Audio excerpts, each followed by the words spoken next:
कहानी 2023 में जापान में शुरू होती है। दिखाया जाता है कि यहाँ लोग ट्रेनों में चढ़ रहे हैं और अपने काम पर जा रहे हैं। हर कोई यहाँ व्यस्त है। कोई अपने मोबाइल पे इंस्टाग्राम कॉल कर रहा है, कोई समाचार पढ़ रहा है। इस बात से वे लोग अनजान थे कि उनके साथ आगे क्या होने वाला था।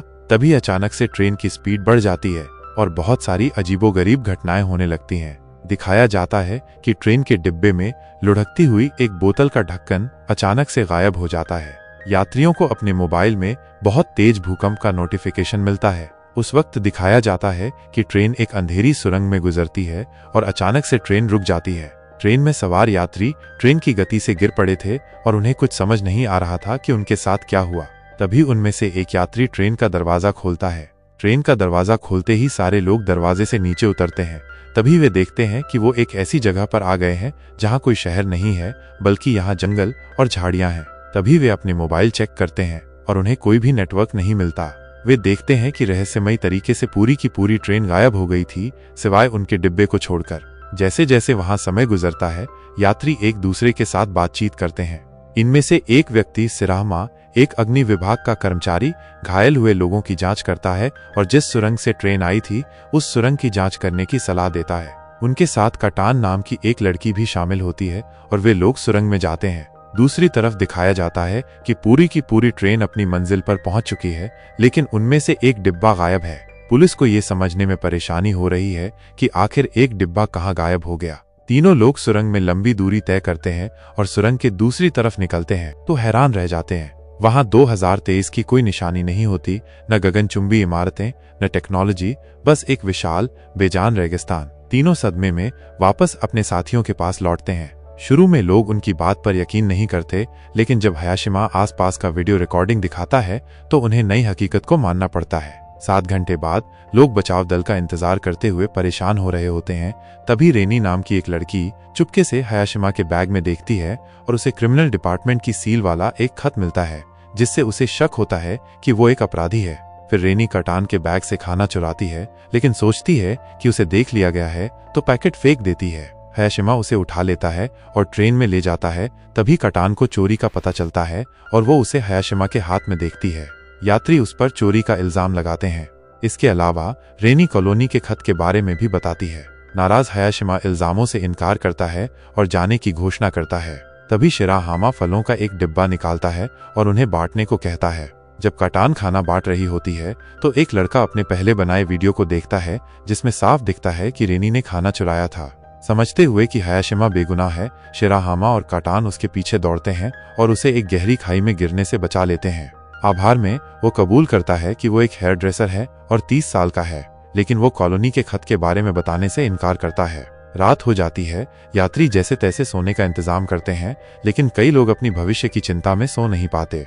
सुबह लोग समझने लगते हैं कि शायद वो कभी घर नहीं लौट पाएंगे। शिराहामा बिखरे हुए लोगों को इकट्ठा करने की कोशिश करता है, लेकिन एक दोस्त उसे दूसरों की जिम्मेदारी न लेने के लिए कहता है। तब फायर फाइटर कबूल करता है कि उसकी वजह से उसके एक साथी को चोट लगी थी और वो चलने में असमर्थ हो गया था। अब वो मानता है कि उसे सबकी मदद करनी चाहिए।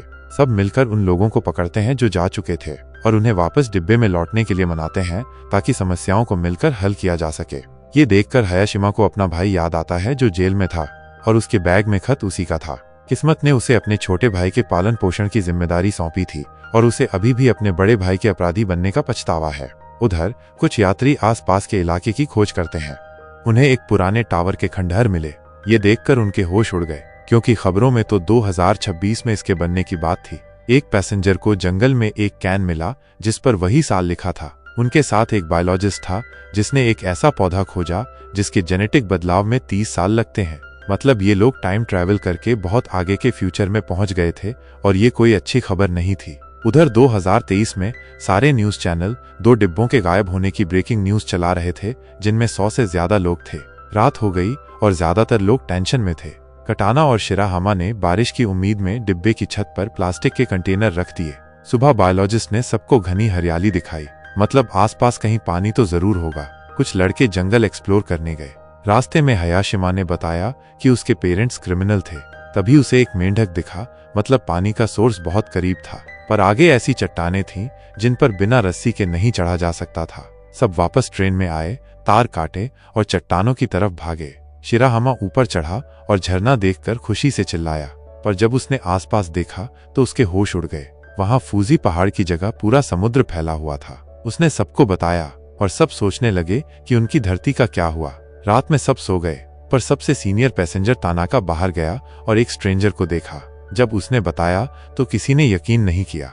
फिर बारिश शुरू हो गई, जिससे लोगों को पानी इकट्ठा करने में हेल्प मिली। बायोलॉजिस्ट आसपास के पेड़ पौधों के बारे में रिसर्च करने लगा। उसे कुछ खाने लायक पौधे मिले और उसने सबको दिखाए। कटाना ने गलती से एक जहरीली बेरी खा ली, पर अच्छी बात यह थी कि उसे कुछ हुआ नहीं। उसके ठीक होने की खबर सुनकर सबको होश आया। उन्हें समझ आ गया कि बैठे रहने से काम नहीं चलेगा। सब काम में जुट गए, बांस से बर्तन बनाए, उनके बैंक कार्ड बढ़िया चाकू बन गए। लड़के झरने से पानी लाए और उन्होंने पौधों का सूप बनाया, पर खाने के बाद कुछ लोग बीमार पड़ गए। बायोलॉजिस्ट को बर्तन में कुछ जहरीली बेरियां मिली। किसी को याद आया कि तानाका को बर्तन के पास देखा था, जो उनके साथ नहीं था।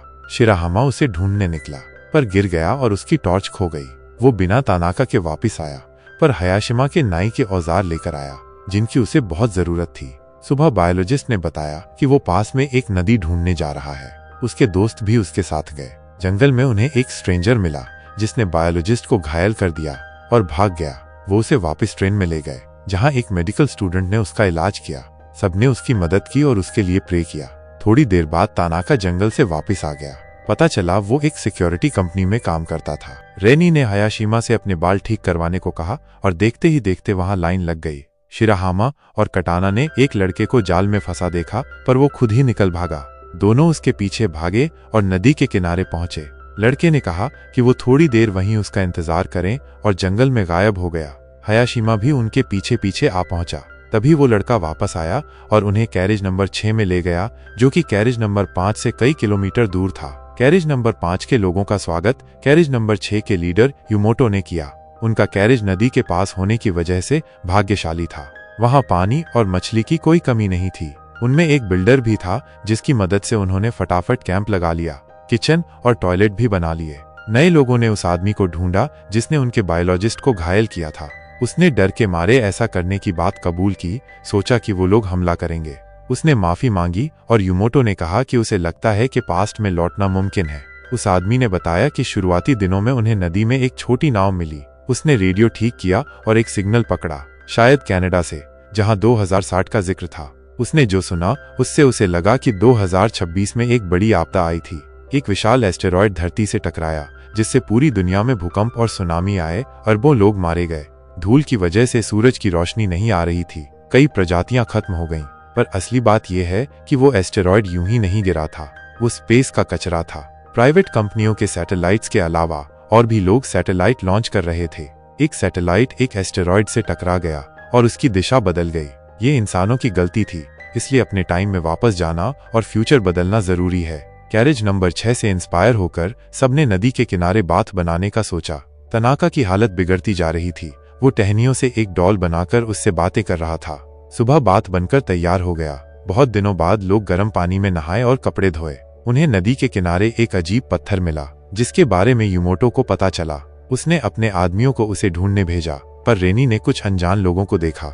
उनमें से एक ने बताया कि उनके लीडर के हिसाब से वो पत्थर उन्हें घर लौटने में मदद कर सकता है। लड़कियां वापस जाने के बारे में बहस कर रही थीं। रेनी ने कटाना को धक्का दिया। वो गिर गई और गलती से मिट्टी की एक परत हट गई, जिसके नीचे एक लाश दबी हुई थी। उसी वक्त तनाका ने न्यूज़पेपर में एक किलर के बारे में पढ़ा, जिसका हुलिया उससे मिलता जुलता था। रेनी और कटाना पर कैरेज नंबर 6 के लोगों ने हमला किया। रेनी भाग निकली और अपने कैरेज में जाकर लाश के बारे में बताया। कटाना जंगल से बच निकली। कैरेज नंबर 5 के लोगों ने हथियार बनाने का फैसला किया। शिराहामा और हयाशिमा पड़ोसियों के पास भागे, पर लड़की वहां नहीं थी। कटाना किसी तरह नाव तक पहुंच गई। युमोटो को मानना पड़ा कि उसने एक पैसेंजर को मार डाला था, जो अचानक हिंसक हो गया था और चाकू से लोगों पर हमला करने लगा था। इसीलिए उसे लीडर चुना गया था। सब अपने कैरेज में वापस गए। उम्मीद थी कि कटाना लौट आई होगी, पर वो नहीं थी। बाकी लोग कैरेज नंबर 6 पर जाकर बदला लेने की बात करने लगे। कुछ लोग फिर से लड़की को ढूंढने निकले। कटाना नाव में छुपी थी। युमोटो के आने पर वो अनजान स्टेशन को कॉल करने का नाटक करने लगा, पर कटाना ने देख लिया कि तार कटे हुए हैं। युमोटो ने उसे पकड़ लिया और कहा कि वो पास्ट में नहीं लौटना चाहता, क्योंकि वो यहीं एक नई सोसाइटी बनाना चाहता है। फिर उसने कटाना को बांधकर केबिन में बंद कर दिया, जहां उसकी चीखें सुनाई नहीं दे रही थीं। सुबह कैरेज नंबर 5 के लोग पड़ोसियों पर हमला करने ही वाले थे कि एक औरत ने पीछे हटकर कोई ऐसी बिल्डिंग ढूंढने का सुझाव दिया जहां वो छुप सकें। उसी वक्त कैरेज नंबर 6 के लोग पड़ोसियों के यहाँ कुछ सामान लेने गए, पर वो उनके जाल में फंस गए। जब बाकी लोग भी आ गए तो लड़ाई शुरू हो गई और उनमें ज्यादातर आदमी थे। लड़ाई एक जंग में बदल गई जिसे भाग निकली कटाना ने आकर रोका। उसने युमोटो पर झूठ बोलने का इल्जाम लगाया। युमोटो को मानना पड़ा कि उसने झूठ बोला था, पर वो सिर्फ लोगों का हौसला बनाए रखना चाहता था। फिर भी लोगों ने उसे लीडर के पद से हटा दिया। जाने से पहले उसने शिप की एक जर्नल दी जिसमें टावर के बारे में जानकारी थी, जिससे शायद वो पास्ट में लौट सकें। उधर जो लोग बिल्डिंग ढूंढने गए थे उन्हें टावर मिल गया और वहां उन्हें चमकते हुए एस्टेरॉयड के टुकड़े मिले। 2023 में साइंटिस्ट रे ने सीसीटीवी फुटेज देखकर पता लगाया कि 2 कैरेज के गायब होने के वक्त टनल में एक वर्म होल बन गया था। शायद ये स्पेस टाइम में गड़बड़ी की वजह से हुआ था। लोगों ने युमोटो की जर्नल पढ़ी और उन्हें आपदा की सही तारीख पता चल गई। उनके पास एक एस्टेरॉयड का टुकड़ा भी था जिसमें जबरदस्त मैग्नेटिक चार्ज था। एक पैसेंजर को याद आया कि जाते वक्त उसने आसमान में कुछ गिरते हुए तारे जैसा देखा था। रे ने भी उसी घटना का विश्लेषण किया और पता लगाया कि ये फ्यूचर में सुपरनोवा एक्सप्लोजन की रोशनी थी। एक एक्सपर्ट ने बताया कि सुपरनोवा तब होता है जब कोई तारा अपनी लाइफ के आखिर में फटता है और बहुत ज्यादा एनर्जी निकलती है। शायद इसी से वो टाइम पोर्टल बना जिसमें दोनों कैरेज गिर गए थे। मतलब उन्हें वो वर्म होल फिर से खोलना होगा। शाम को जोरदार तूफान आया जिससे लोगों को कैरेज से ज्यादा सुरक्षित जगह की तलाश करनी पड़ी। तनाका ने टनल के पिछले दरवाजे खोल दिए और अचानक एक तेज हवा का झोंका आया और उसकी डॉल को वर्म होल में खींच ले गया जो तूफान की वजह से बना था। पर तूफान के शांत होते ही वर्म होल गायब हो गया।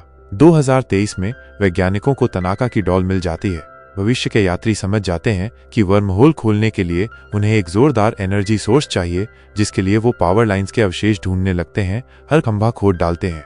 उन्हें एक इलेक्ट्रिकल सबस्टेशन मिलता है जहां किसी तरह कुछ उपकरण बचे हुए हैं। वो टनल में इतनी बिजली भेजते हैं कि वर्म होल स्टेबल हो जाए, अगले तूफान के साथ वो पास्ट में लौट सकें। रात में तूफान शुरू होता है, सबस्टेशन की पावर से वर्म होल खुल जाता है और तनाका को छोड़कर सब कैरेज में घुस जाते हैं, जो वापस जाने से मना कर देता है। कैरेज छेद में समा जाता है और स्पेस टाइम में कहीं तेजी से भागता है जब तक कि सिक्योरिटी सर्विस के लोग उसके दरवाजे नहीं खोलते, जो बताते हैं कि वो 1 मई 2026 में आ पहुंचे हैं, मतलब एस्टेरॉयड गिरने से कुछ ही महीने पहले। क्वारंटाइन के बाद टाइम ट्रैवलर्स अधिकारियों को उल्कापिंड के टुकड़े और फ्यूचर के अजीबोगरीब प्लान सबूत के तौर पर दिखाते हैं, पर अधिकारी उनकी बातों पर यकीन नहीं करते। बाद में इंटरनेट पर इस घटना की चर्चा होती है। टाइम ट्रैवलर्स को उनके फैंस मिल जाते हैं, जिससे लोगों की दिलचस्पी बनी रहती है और उन्हें यकीन होता है कि दुनिया खत्म होने वाली है। उधर साइंटिस्ट रे को यकीन हो जाता है कि टाइम ट्रैवलर्स सच बोल रहे हैं, क्योंकि उसने भी एस्टेरॉयड को ट्रैक किया है। एक यात्री जो पहले सरकार में बड़े ओहदे पर था, इंटरनेट पर एक अपील पोस्ट करता है जिसमें आम लोगों को आने वाले खतरे के बारे में बताया जाता है। एक और यात्री जो ट्रिप से पहले गवर्नमेंट में ऊंचे पद पर थी, डिफेंस मिनिस्टर से मिलती है। मिनिस्टर उसकी बात सुनती है और बताती है कि सरकार को उन पर यकीन है और वो पहले से ही एक मिसाइल लॉन्च करने की तैयारी कर रहे हैं जो एस्टेरॉयड की दिशा बदलकर उसे पृथ्वी से दूर कर सके। वक्त बीतता है और कयामत का दिन करीब आ जाता है। टाइम ट्रैवलर्स प्लेटफॉर्म पर इकट्ठा होने का फैसला करते हैं, ये जानने के लिए कि क्या आपदा को टाला जा सका, और अगर नहीं तो साथ में मरेंगे।